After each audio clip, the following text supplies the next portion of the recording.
2024년 갑인일주 갑진년 운세를 보겠습니다.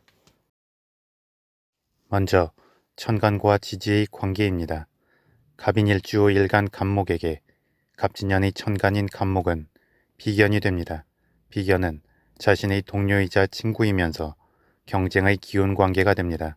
그래서 마치 양쪽으로 추진 엔진이 장착된 것처럼 열심히 작동하게 되기 때문에 힘을 받게 되고 투쟁심과 주체성도 좋아지게 됩니다. 더불어 본인과 같은 기운이 들어오는 만큼 결실을 향한 경쟁의 마음도 커질 수 있지만 그 결실을 잡아챌 수 있는 힘도 좋아지게 됩니다. 다만 갑인일주는 이미 일지에도 비견 임목의 기운을 깔고 있기 때문에 자칫 과도한 경쟁에 몰입될 수 있고 그에 따른 성급함이나 독단적 행보를 보일 수 있습니다. 그래서 갑인일주는 적당히 자신을 낮추는 자세를 취하면서 주변과 소통하고 단계적으로 과정을 밟아 나가는 데에 집중하면 좋습니다. 다음 갑인일주 일간 갑목에게 갑진년의 지지인 진토는 편재가 됩니다. 편재는 정제와 달리 불안정한 재물의 흐름이고 정지된 목표가 아닌 움직이는 목표가 됩니다. 그만큼 그 결실을 취하기 위해 더욱 집중하고 긴장해야 하는 특성이 있습니다. 하지만 편재는 정제에 비해 더욱 새롭게 확장해 나가는 기운인 만큼 기회의 범위가 넓어지고 활동의 폭과 관계의 영역도 커지게 됩니다. 그래서 불안정하지만 또 더 큰 기회와 결실을 얻을 수 있는 여지도 커지는 면이 있습니다. 특히 갑인일주 일지 인목의 지장간 안에는 이미 무토 편재의 기운이 내재해 있습니다. 그 편재의 기운이 겉으로 활성화되는 한 해인 만큼 자신이 마음으로 품었던 목표나 계획이 더욱 잘 실현될 수 있을 것입니다. 또한 불규칙적일 수 있는 편재의 기운을 잘 제어하고 통제할 비견의 기운들이 강하게 형성되기 때문에 결실을 자신의 것으로 취함에 있어 부족함이 없을 것입니다. 다만 비견의 기운들에서 빠르게 편재로 흐르게 되면 온전히 그 결실을 한 번에 나누어 취하기는 버거울 수 있습니다. 따라서 결실을 취할 수 있는 힘과 결실의 기운이 이미 잘 드러난 때에는 굳이 빨리 결과로 나아가려 하기보다 마치 영화를 상영하기 전에 홍보와 마케팅을 하면서 분위기를 고조시키는 것처럼 과정에 집중한다면 단계적이고 알차게 자신의 목표를 달성할 수 있을 것입니다. 다음 갑인일주 일지 인목의 지장간 안에는 갑목 비견, 병화 식신, 무토 편재의 기운이 내재해 있고 갑진년의 지지인 진토의 지장간 안에는 기해수 정인, 을목 겁재, 무토 편재의 기운이 내재해 있습니다. 그리고 인목은 봄의 기운이고 진토는 봄에서 여름으로 넘어가는 기운인 만큼 종합적으로 볼 때 인목의 기운이 큰 충돌 없이 자연스럽게 진토의 기운으로 연결이 되고 진토의 기운 또한 안정적으로 인목의 기운을 품게 됩니다. 더불어 진토는 수기운의 고지인 만큼 천간으로 형성된 강한 갑목의 기운들 또한 자연스럽게 뿌리를 내리도록 도울 수 있습니다. 다만 아무리 풍요로운 땅이어도 과도하게 나무가 형성되면 일부에서 낭비가 생길 수 있습니다. 즉, 갑인일주는 갑진년에 비견의 기운이 강해지기 때문에 필요 이상으로 힘이 들어갈 수 있어서 적당한 힘 조절과 가지치기가 필요합니다.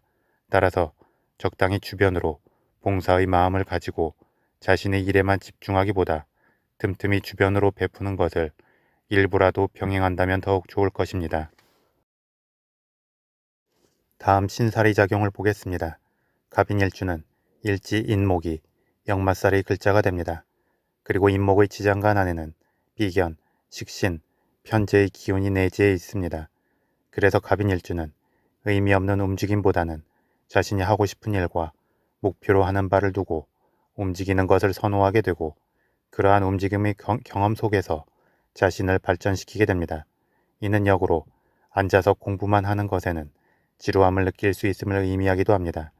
따라서 갑인일주는 기본적으로 활동 속에서 기회를 찾고 경험 속에서 자신을 발전시키며 현실적 결실을 통해서 만족감을 느낄 때 최선이 될 수 있습니다. 이러한 갑인일주에게 갑진년에는 화개살의 기운이 들어옵니다.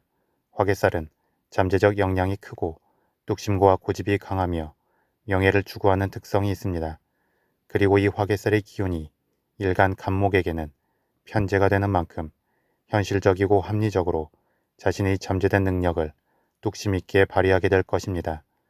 특히 갑진년의 기운은 백호살의 기운이고 천간 갑목이 일간과 같은 기운이 되는 만큼 진토 화개살에 잠재된 풍성한 기운들을 알차게 차지하게 될 것입니다. 따라서 굳이 과하게 덮치듯이 목표를 향해 달려들지 말고 차분하게 하나씩 이루어 간다면 자신의 일에 있어서나 어떤 창작 활동에 있어 큰 생산성을 발휘할 수 있을 것입니다. 다음 12신살의 관점에서 갑인일주 일지 인목을 기준으로 갑진년의 지지인 진토는 월살이 되고 일지 인목은 지살이 됩니다. 월살의 기운은 일명 고초살이나 고갈살로도 불리우면서 강하게 자신의 기운이나 주변의 기운을 빨아들여 행동하기 때문에 몸과 마음이 피곤할 일들이 많이 생길 수 있다고 평가하게 됩니다. 그리고 이 갑진년의 월살의 기운은 갑인일주 일지인 인목의 지살 기운을 타고 작용합니다.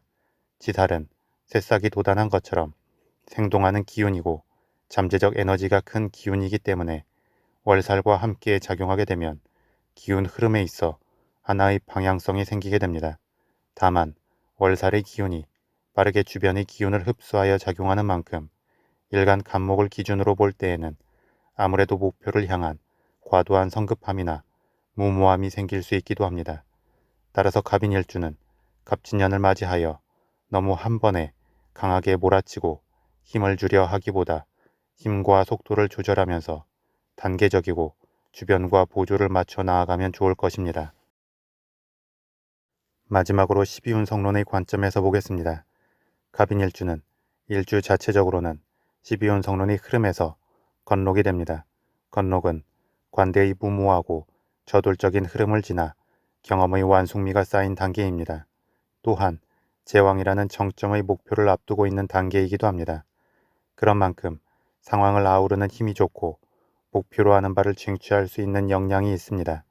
또한 아직 제왕의 단계에 오른 것은 아니기 때문에 주변의 견제가 덜할 수 있고 각종 구설이나 비판에 대해서도 경험의 완숙미로 유연하게 넘길 수 있습니다.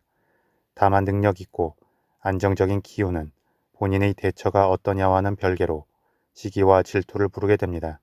특히 갑인일주는 기본적으로 자신감과 자부심이 강한 일주인 만큼 오는 사람 안 맞고 가는 사람을 강하게 잡지도 않지만 그 자체가 누군가에게 자격지심을 갖게 할 수 있습니다.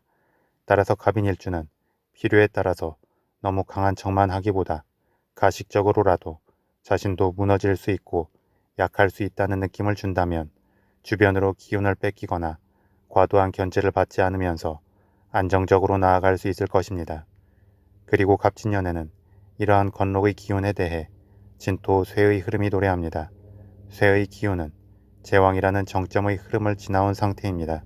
그래서 여전히 권력에 대한 의지와 욕망은 남아있지만 한 다리 뒤로 빼고 장막 뒤로 물러선 상태이기 때문에 전면적으로 힘을 행사하지는 않습니다.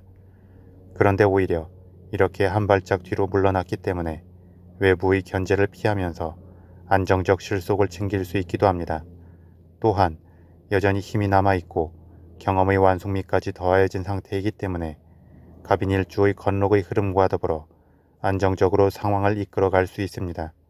이는 마치 통치 수업이 끝나고 곧이어 왕위에 오를 왕자와 원로 신하가 함께하는 느낌이 되는 만큼 여러 상황을 염두하고 대처할 수 있는 힘이 생긴 상태가 됩니다.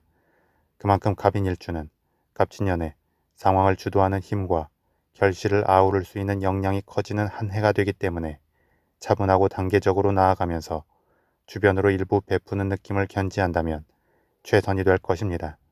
더불어 편재의 기운을 추구하게 되면 집중력이 좋아지는 면도 있지만 신경과민이나 워커홀릭의 느낌이 생길 수도 있습니다.